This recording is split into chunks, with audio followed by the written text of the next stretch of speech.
अस्सलाम वालेकुम प्यारे हुजूर, मेरा सवाल था कि वर्ल्ड वॉर 3 की तैयारी अभी से शुरू कर देनी चाहिए। अभी से करनी चाहिए। क्या करनी है तुमने तैयारी?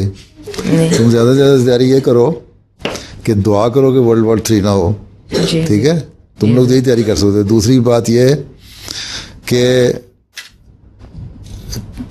अगर वर्ल्ड वॉर 3 होती है तो फिर एटॉमिक वॉर भी होगी, न्यूक्लियर वॉर भी होगी। ठीक है जी सर। तो उसके लिए तुम कार्सिनोसिन और रेडियम ब्रोमाइड जो दवाइयाँ ना होम्योपैथी की, वो साल में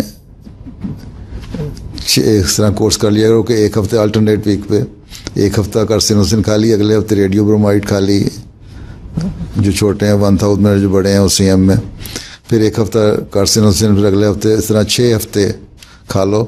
तो कम से कम एहतियातन प्रिकॉशनरी मेजर जो है ना, उसको कहते हैं, वो ले सकते हो तुम। और सबसे बड़ा प्रिकॉशनरी मेजर तो यही दुआ करो अल्लाह ताला अक्ल दे दुनिया को और दुआओं से टल जाए बलाएं। जी सर।